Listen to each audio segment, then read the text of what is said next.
So I am really lucky, and I have with me Sharee, who is a personal trainer and also has an online business. And I met her through Instagram, the power of Instagram, last year, and started following her pages because I loved her aspect of the realistic goals setting around food and nutrition and exercise, and just her whole attitude towards loving ourselves no matter what we look like. Yeah. So, and then the best thing is that Sheree actually moved to Geelong, so we've actually been able to meet in person. So welcome, Sheree. It's so good to have you. Thank you for having me. I'm so happy to be here. It's just great to be able to share now you in person and chatting with you and sharing your story. So would you like to start and share with us like one of your struggles that you've had with food or exercise or both? Yeah, absolutely. So my biggest struggle, I mean, I've had a lot, but the biggest struggle I've had with food and exercise, I guess, would be giving up. And I think a lot of us have that struggle too, is we get started and then we have a slip up and we give up, and we sort of like maybe wait till the next week before we get started again, or we just head into a slump and then we have to start all over from the start again and, keep pushing. And every time you think, oh, I'll get up, I'll get down, I'll get up, get down. And you don't know when you're going to start and then not stop. And that's what happened to me. 2015, I just got so sick of starting and stopping that I was like, I'm going to start and I'm not going to stop this time. And, that's probably been the biggest struggle, but the biggest, I guess, testimony as well, to just share that, if you just keep going at it and keep starting, there'll be a stage where you'll just be so sick of starting again that you just won't stop. Yeah. So would you say that most of the things have now just become habits in your life as well? Yeah, most of things have become habits in my life. There's still times where I guess emotional eating as well was another one that I still struggle with.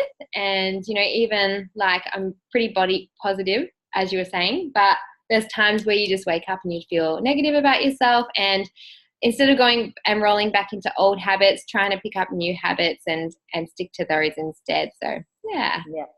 Fantastic. What about mums that you work with? What would you say their biggest struggle is around exercise that you hear? Yeah, the biggest thing that I hear all the time would be I'm time poor and I'm exhausted. And as a mum, I can totally understand, like, you might have plans to eat the right foods or exercise that day, and with kids, your whole world just flips upside down and you're totally like, your whole plans change, and it's so unpredictable sometimes. So yeah, time poor and being exhausted is two of the biggest things that come up.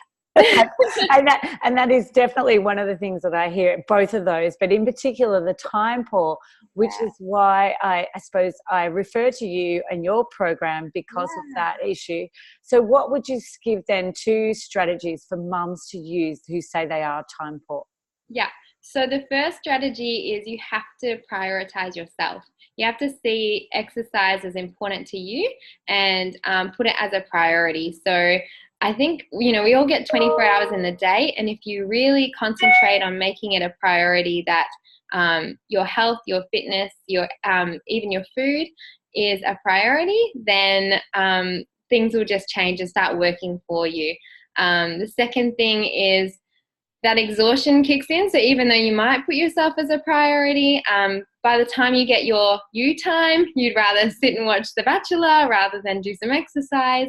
So realizing that exercise is actually going to do the opposite of make you exhausted. You're going to feel lively. You're going to be able to do more.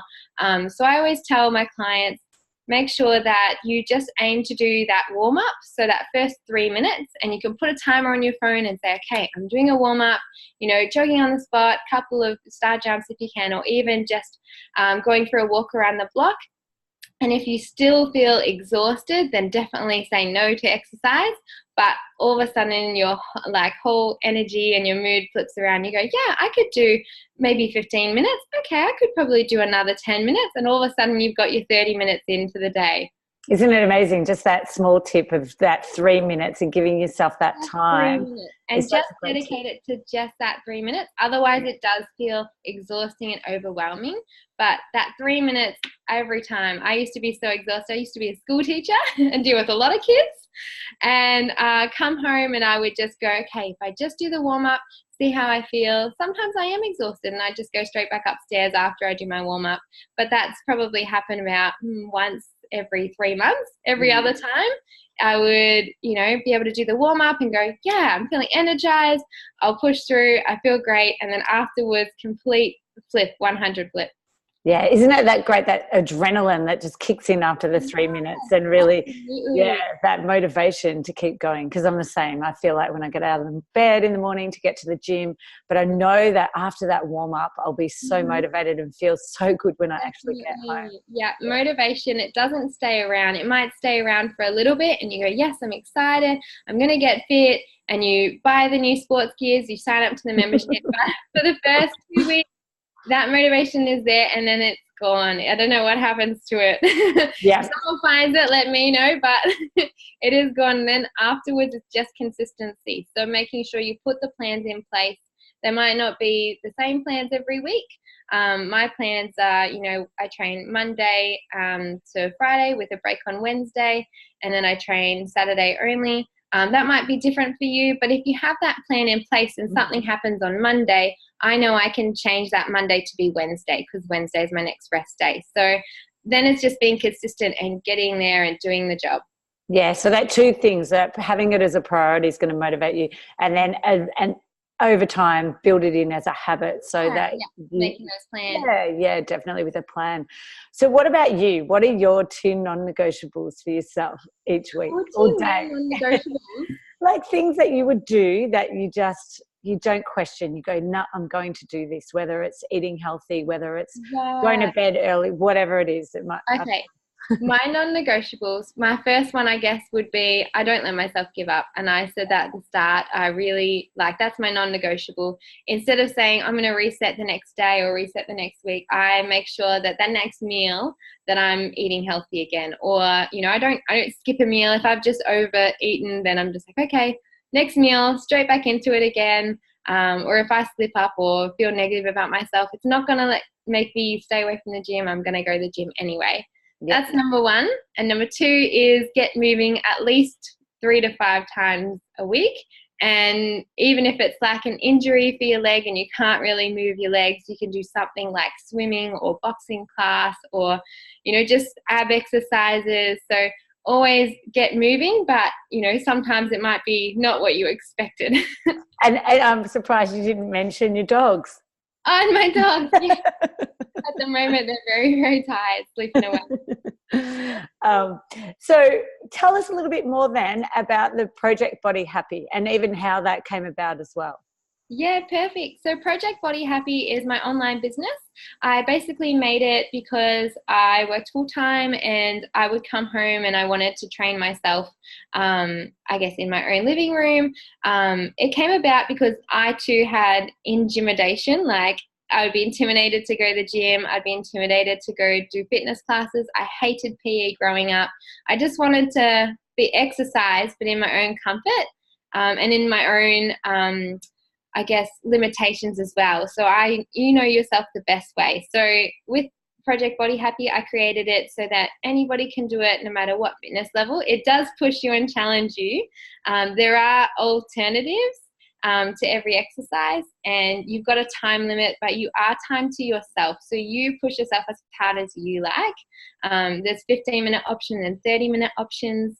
And basically it's just there because I wanted women to be able to feel comfortable at home and build up that knowledge of how to exercise and build up that confidence so that when they are ready to go into the gym or are ready to do that fitness class, they've got that little bit of fitness under their belt that they can go, yeah, I'm ready for this now. Or if they can't even get to the gym or can't afford it, they can do it very little equipment. You just need either a step or a chair, even some bottle of wines for some weights. People using wine bottles. And basically with the nutrition side of things as well, I did study nutrition and I tried to keep everything a little bit more realistic. We're not paid supermodels. You do not have to be, starving yourself or restricting yourself so much that you don't enjoy life. So I've created a little bit of a meal guidance of what you can eat in the day so that you're being healthy and fit. You don't have that sort of fear approach to food. So you're not afraid of what you're choosing at the cafe or choosing at the supermarket. It gives you that knowledge. And then it also just helps you be able to enjoy life as well. So it doesn't matter what your preference is. You can sort of choose your food and feel confident about what you're eating throughout the day.